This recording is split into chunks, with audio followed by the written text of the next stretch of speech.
तो आज हम लोग करते हैं केमिकल बॉन्डिंग, और केमिकल बॉन्डिंग में सबसे पहली चीज है केमिकल बॉन्ड। ठीक है, तो केमिकल बॉन्ड की बात करें तो केमिकल बॉन्ड होते हैं किसमें? मॉलिक्यूल्स के बीच में। ठीक है, हम ये कहते हैं कि नोबल गैसेस जो हैं वो तो इंडिपेंडेंट फॉर्म में या इंडिपेंडेंट इंडिपेंडेंटली नहीं रह सकते। क्यों? क्योंकि उनकी एनर्जी जो है वो मॉलिक्यूल से ज्यादा होती है, और हमें पता है कि लोअर एनर्जी वाला जो है स्पीशीज ज्यादा स्टेबल हो सकती है किससे? हायर एनर्जी वाले से। ठीक है, तो इसलिए इन एटम्स को मॉलिक्यूल बनाने पड़ते हैं, और इन मॉलिक्यूल्स में पाए जाते हैं केमिकल बॉन्ड्स।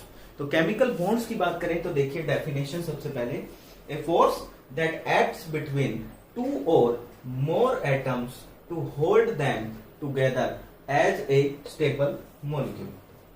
क्या समझ में आया इससे?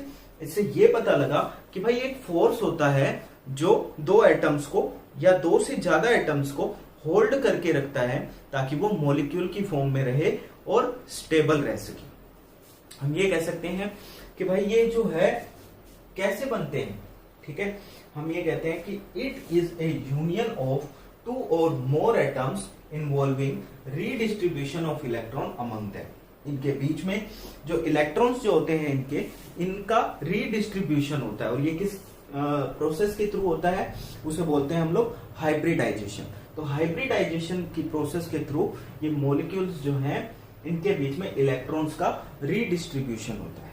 अब सबसे बड़ी बात यह है कि भाई ऐसा होता क्यों है कि किसी भी एटम को मॉलिक्यूल बनाने की जरूरत पड़ती क्यों है? तो हम बात करते हैं कि इसलिए होता है क्योंकि उसकी टेंडेंसी होती है नोबल गैस कॉन्फ़िगरेशन गेट करने की। पहली बात तो ये है कि भाई उसको नोबल गैस कॉन्फ़िगरेशन चाहिए। ठीक है, और दूसरी चीज ये होगी कि ये जो बॉन्ड फॉर्मेशन का प्रोसेस है, ये जो बॉन्ड फॉर्म होता है, ये एक एक्सोथर्मिक प्रोसेस है। क्या है? हम ये कहते हैं कि भाई जो बॉन्ड फॉर्मेशन प्रोसेस है वो एक्सोथर्मिक प्रोसेस है। बॉन्ड फॉर्मेशन प्रोसेस क्या है? एक्सोथर्मिक। एक्सोथर्मिक मीन्स हम ये कह सकते हैं कि इसमें से एनर्जी, जब बॉन्ड बनता है तो एनर्जी रिलीज होती है। ठीक है, अब एनर्जी रिलीज होगी दैट मीन्स एनर्जी डिक्रीज होगी। क्या होगी? डिक्रीज। तो इसलिए मैं कह सकता हूं कि energy of atom is higher than energy of molecule. Molecule की एनर्जी जो है वो कम रहेगी किससे? एटम की एनर्जी से। ठीक है, और क्या कह सकता हूं मैं कह सकता हूं कि जितना ज्यादा केमिकल बॉन्ड स्ट्रॉन्ग होगा मींस जितना ज्यादा अट्रैक्शन होगा, ठीक है, उतनी ही एनर्जी क्या होगी? कम होगी, क्योंकि एनर्जी इसकी क्या है? इनवर्सली प्रोपोर्शनल है, और स्टेबिलिटी जो है वो डायरेक्टली प्रोपोर्शनल है। मींस स्टेबिलिटी बढ़ेगी, एनर्जी घटेगी अगर अट्रैक्शन ज्यादा होगा। ठीक है, नेक्स्ट हम कहते हैं कि भाई इनकी जो टेंडेंसी होती है वो क्या होती है? नोबल गैस कॉन्फ़िगरेशन गेट करने की टेंडेंसी होती है। क्यों बनाते हैं ये केमिकल बॉन्ड? क्योंकि tendency to get noble gas configuration. Noble gas configuration. ठीक है, तो इनको नोबल गैस कॉन्फ़िगरेशन चाहिए, इसलिए ये क्या करते हैं? बनाते हैं केमिकल बॉन्ड्स। ठीक है, क्लियर है बात? तो ये रीजन है। अब इसको एक्सप्लेन करने के लिए जो है एक लुईस ऑक्टेट रूल आया। क्या आया? Lewis octet rule. और उसने कहा क्लियरली कि भैया हाइड्रोजन को छोड़ के बाकी जो एटम हैं उनके आउटर मोस्ट शेल में 8 इलेक्ट्रॉन होने चाहिए। अगर 8 इलेक्ट्रॉन हो जाते हैं तो वो क्या बना लेता है? वो नोबल गैस कॉन्फ़िगरेशन बना लेता है और वो स्टेबल हो जाता है, मींस मॉलिक्यूल बना लेता है। ठीक है, तो हम ये कहते हैं, देखो समझते हैं लुईस ऑक्टेट रूल।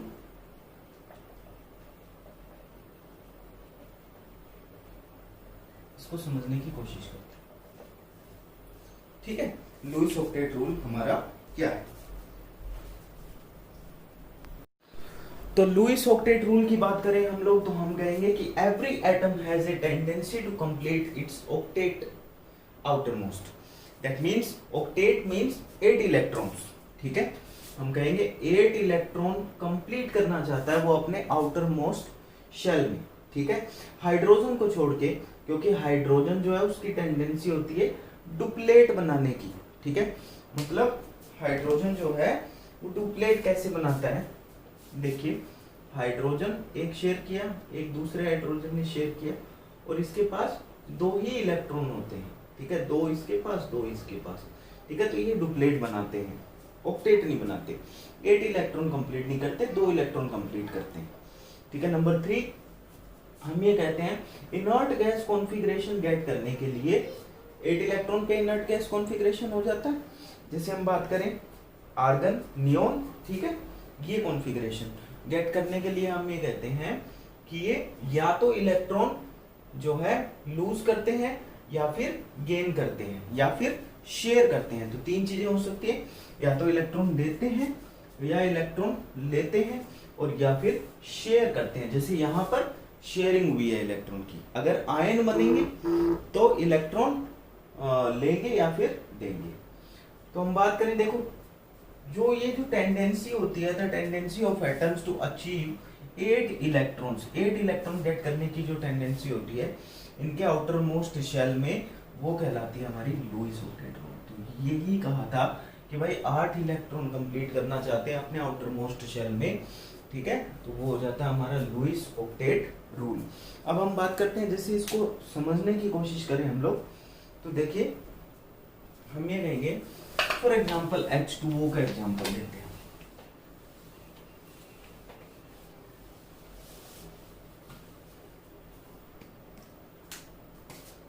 लिया HO, डॉट स्ट्रक्चर्स आपने बनानी सीखी थी। ये हो गए इसमें 8 इलेक्ट्रॉन कंप्लीट, इसके 2 इलेक्ट्रॉन कंप्लीट, इसके 2 इलेक्ट्रॉन कंप्लीट।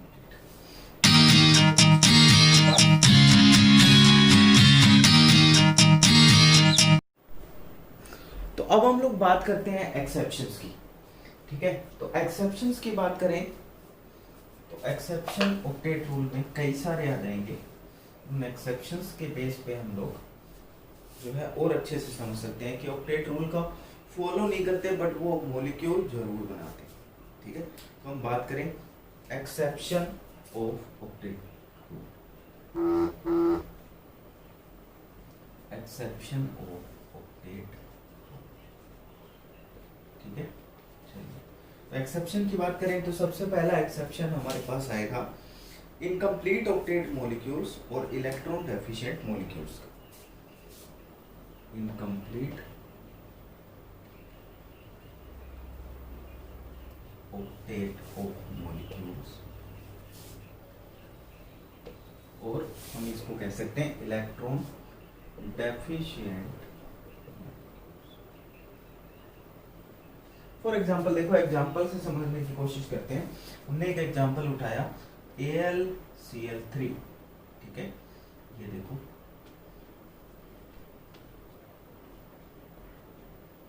अब जो इसका जो सेंटर एटम है, ठीक है, उस सेंटर एटम में 8 इलेक्ट्रॉन कंप्लीट नहीं होंगे, मतलब उसका ऑक्टेट जो है वो कंप्लीट नहीं होगा, ठीक है। जैसे देखिए 6 इलेक्ट्रॉन, ठीक है, इसका हो गया, इसका हो गया, इसका हो गया, बट सेंटर वाले का नहीं हो पाया, ठीक है। और एग्जांपल उठाते हैं हम लोग, BeCl3 ले लो या BCl3 ले लो, है ना, BCl3, BeCl2, तो ये देखो सेम एग्जांपल, 6 इलेक्ट्रॉन स्पीशीज बनेगी। अब भाई जिसमें इलेक्ट्रॉन कम होते हैं वो स्पीशीज जो है वो आपका कैसा बिहेव करती है, लुईस एसिड की तरह बिहेव करती है। मींस वो 2 इलेक्ट्रॉन एक्सेप्ट कर सकती है, ठीक है, 2 इलेक्ट्रॉन्स एक्सेप्ट कर सकती है बाहर से, ठीक है। तो ये हो गया आपका, ठीक है। तो पहला एक्सेप्शन है इनकम्प्लीट ऑक्टेट ऑफ मॉलिक्यूल्स और इलेक्ट्रॉन डेफिशिएंट मॉलिक्यूल्स। मतलब क्या बोल सकता हूं मैं, compound in which octet is not complete in outermost orbital of central atom. ठीक है, बहुत से एग्जांपल बनते हैं, जैसे PeCl2 हो गया, 4 इलेक्ट्रॉन स्पीशीज है, ZnCl2 4 इलेक्ट्रॉन सेंटर मॉलिक्यूल में। ठीक है, ऐसे बहुत से एग्जांपल हो जाएंगे।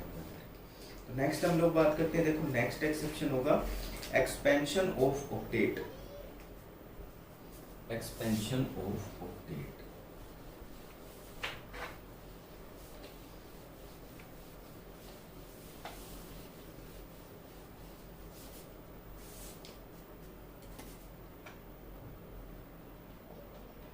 एक्सपेंशन ऑफ, ठीक है, एक्सपेंशन ऑफ ऑक्टेट, और इनको कह सकते हैं हम लोग electron efficient molecule. Electron efficient molecules. Example उठाते हैं हम लोग, मान लो हमने उठा लिया PCl5 का एग्जांपल। ठीक है, अब ये P हो गया,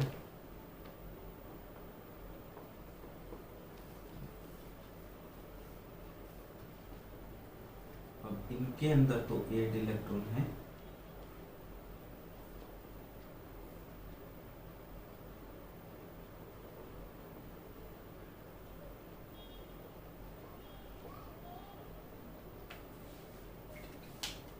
बट इसके पास 10 इलेक्ट्रॉन। ठीक है, इनमें 8 है,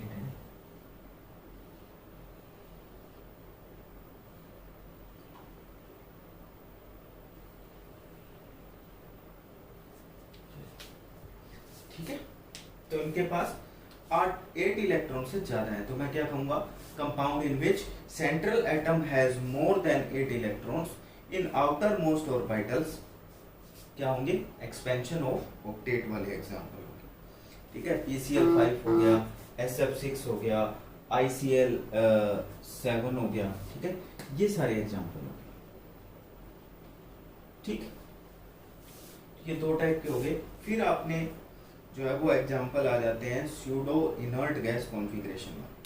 तो इनमें सबसे पहली चीज आएगी cations of transition metals which contain 18 electron in outermost orbitals, मतलब 8 नहीं है, 18 आ गया आपके पास। ठीक है, तो वो वाले एग्जांपल आ जाएंगे। ठीक है, for example Ga+3, Cu+, Ag+, Zn+2, Cd+2, Sn+4, Pb+4, ये सब जिनमें 18 इलेक्ट्रॉन है आउटर मोस्ट। ठीक है, तो हम बात करें, देखो स्यूडो इनर्ट गैस कॉन्फ़िगरेशन, मतलब 8 इलेक्ट्रॉन वाले नहीं, 18 इलेक्ट्रॉन वाले। ठीक है, तो इसमें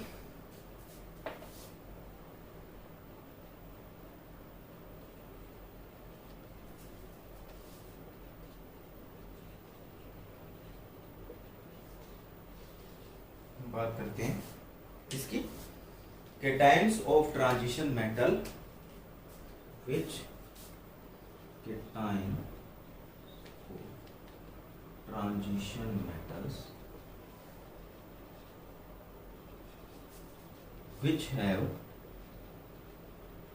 18 electron in outermost orbital।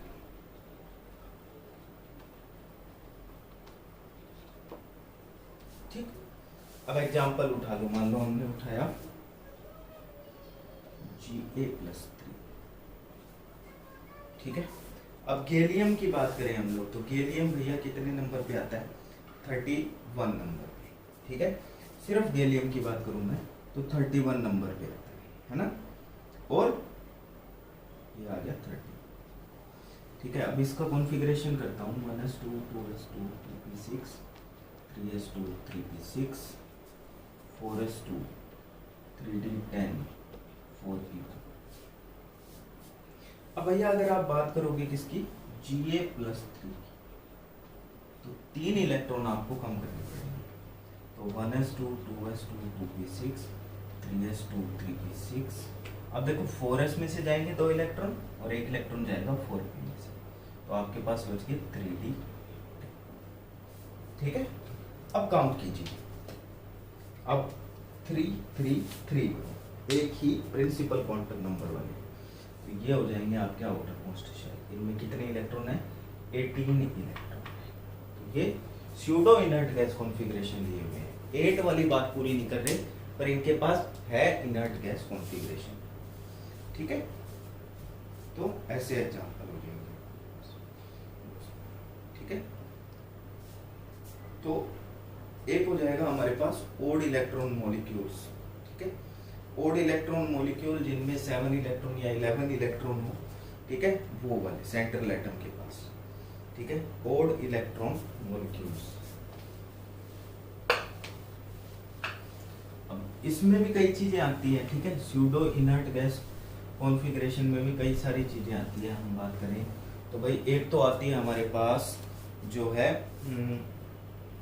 Pseudo inert gas +2 electron configuration. ठीक है, हम कहते हैं कि जो हैवियर पी ब्लॉक एलिमेंट्स होते हैं, एटम्स जो होते हैं, उनमें इनर्ट पेयर ऑफ इलेक्ट्रॉन्स होता है। मतलब s ऑर्बिटल जो होते हैं वो इनर्ट पेयर इफेक्ट शो करते हैं। उसकी वजह से उनमें 18 इलेक्ट्रॉन ही रहते हैं, क्योंकि वो 2 इलेक्ट्रॉन जो है वो इनर्ट पेयर होते हैं। ठीक है, फॉर एग्जांपल Sn+2 की बात करें। ठीक है, ऐसे हम बात करते हैं हम इसकी ओड इलेक्ट्रॉन स्पीशीज।